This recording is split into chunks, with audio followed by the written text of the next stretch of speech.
When thinking back to my earliest memories, nothing is concrete.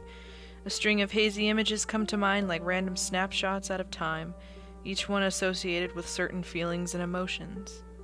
They are imbued with a mystical dreamlike quality, a gift born of childhood naivety. The magic of every Christmas when Santa was still real, for example, is an experience of pure joy that is lost with maturity. Many of these snapshots are impossible to place in some sort of context. They are just there, sunken in the crevices of the mind without rhyme or reason, playing with my dad's beard in a wood-paneled room, him smiling down at me, comforting, or discovering a long row of marching ants in someone's wooded backyard, all by myself, exciting. Some of them don't even seem real in hindsight.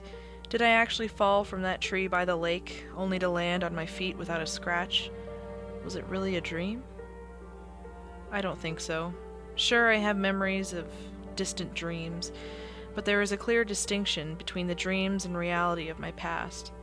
I don't know how I can tell, I just can. And for this reason, one memory has always troubled me. The experience was so surreal, and yet certain details stand out with marked clarity. I'm not exactly sure when it happened. I couldn't have been older than 5 or 6. My brother and I were sleeping in our bunk bed. Because he was older, he got the top bunk.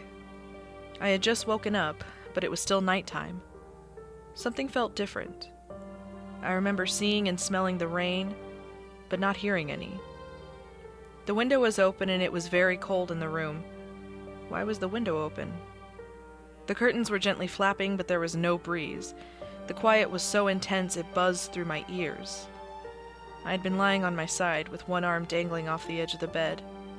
Gradually, I became aware that it was warmer near the floor. I felt some kind of heated breeze gently strike my hand, coming and going in short bursts.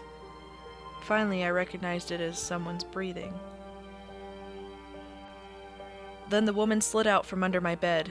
The nightlight showed that she had long, blondish hair and wore a white nightgown, and in the dimness, I thought it was my mother. I wasn't at all scared. It's funny how a child's mind works. What's Mommy doing under the bed? Must be getting something, or checking for monsters. I was too tired to say anything and remained motionless, watching. The woman was on her back, but her face stayed in the shadows. She rolled over and crawled on all fours to the far end of the bed, then glided up the ladder to the top bunk. Her every movement was silky and smooth and completely silent. She reminded me of a white ribbon dancing in the wind. I closed my eyes and fell back asleep. I also remember my brother telling me about a weird dream the next morning.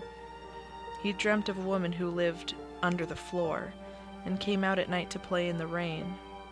When her clothes got soaked, she went back inside and would whisper things to anyone who was sleeping. It became a reoccurring dream from him until our family moved out of that house. Strange what the brain chooses to remember.